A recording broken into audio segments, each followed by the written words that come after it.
One half slim down or step aside. The engagement threat I never expected.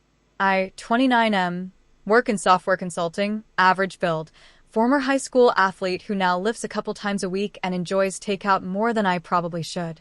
Not shredded. Not unhealthy. Just normal. 3 months before my wedding, I found out my body had become a condition for my engagement.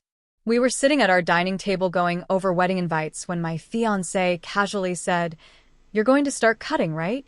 I thought she meant the guest list. Cutting what? Wait. You can't look like that in the pictures. I waited for the smile. There wasn't one. I look like what? Soft, she said. Come. Like she was reviewing a resume. My friends' husbands all work out. I don't want to look mismatched. Mismatched. That word stuck. I told her I already go to the gym twice a week. That's not enough, she said. If you don't slim down before the wedding, we need to reconsider everything. I asked her what everything meant. Our compatibility. Not our relationship. Not our values. My body. Over the next week, she sent me workout plans like assignments. Booked a nutrition consult without asking. I canceled it. She rescheduled it. She called it motivation. Then her mom got involved at dinner one night and said, "A disciplined man sets the tone for a marriage." I started noticing other things too. The joint wedding account, which I had funded around 80% of, had random withdrawals for bridal detox, designer heels, and a trainer for her. When I asked, she said, "It's our wedding." At a friend's engagement party, she introduced me as being in my bulking era. Everyone laughed. I didn't. On the drive home, I told her I didn't appreciate being humiliated. "You're too sensitive," she said. "It's motivation." Then I made a mistake I'm not proud of. I checked her phone one night after she fell asleep. In a group chat with her bridesmaid, she wrote, "If he doesn't drop at least 20, I'm calling it. I refuse to marry someone who let himself go before we even start." One of them replied, "Ultimatums work. Stay firm." 20 pounds. A number. A condition. Around the same time, she made her social media relationship status private. Not single. Just hidden. But she kept posting gym selfies. Comments poured in. Future bride glowing. Who's the lucky guy? She didn't tag me once. I started reviewing our vendor contracts. Venue, catering, photographer. We had both signed everything. In our state, that means joint liability. If the wedding gets canceled, vendors can pursue either of us for the balance. We were 88 days out from the date, and cancellation penalties increase the closer you get. 2 days later, she escalated. I found out through her brother that she'd been reconnecting with an ex. She claimed it was just networking. A few days after that, her ex messaged me directly. He sent screenshots of her text to him. She wrote things like, "I need someone who pushes himself, and if he won't level up physically, I'll find someone who already is. He's a trainer." I confronted her with the screenshots. "It wasn't like that," she said. "It reads exactly like that. I need someone ambitious. I have a stable career. Not physically." Then she said something I won't forget. I was evaluating my options. Options. While engaged. Around the same time, my mom called me asking if I was okay. Apparently, my fiancé had told her mom that I was struggling with self-esteem and being distant. That story had already made its way over to my family. She was building a narrative in case things fell apart. That's when I stopped reacting emotionally and started thinking strategically.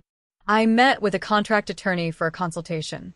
I brought copies of every vendor agreement and proof of my payments. He confirmed what I already suspected. We were both on the hook legally. If she canceled, I could potentially seek reimbursement for disproportionate contributions in small claims, but vendors wouldn't care who was at fault. They just want to be paid. On his advice, I emailed all vendors asking that any changes or cancellations require written consent from both of us.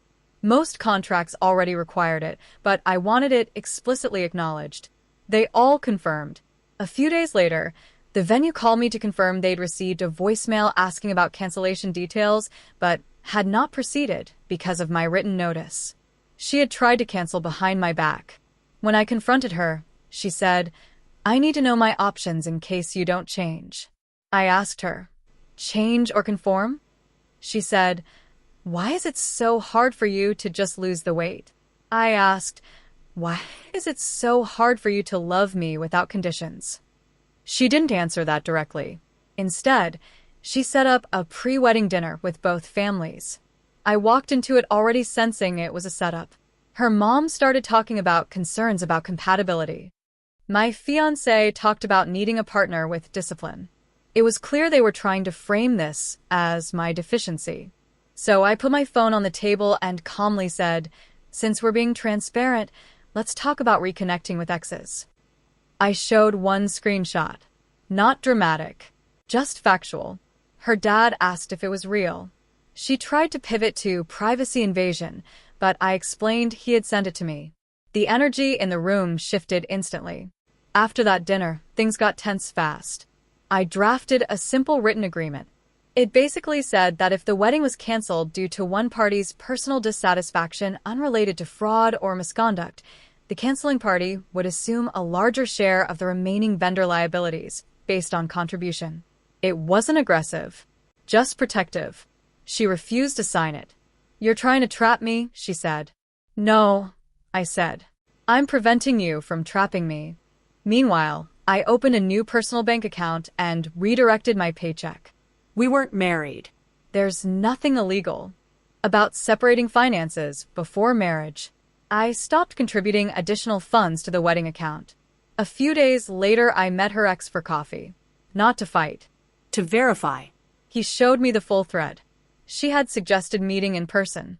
He told me honestly he didn't want the drama and had no interest in pursuing her while she was engaged. That was enough confirmation.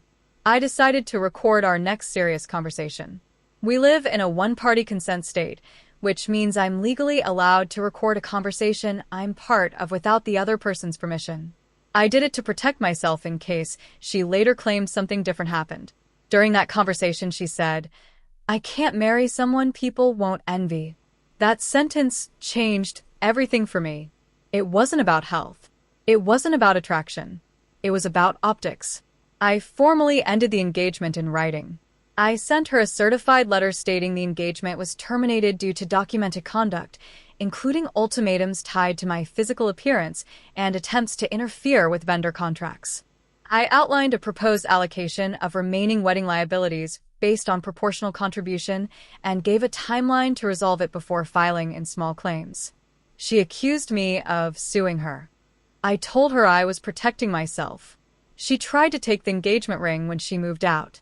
In our state, engagement rings are considered conditional gifts given in contemplation of marriage. If the marriage doesn't happen, the ring typically goes back to the giver. I told her that clearly. She left it behind. We ended up in small claims mediation over the remaining deposits and cancellation fees. I brought my spreadsheet, receipts, vendor confirmations, and documentation of her attempted unilateral cancellation.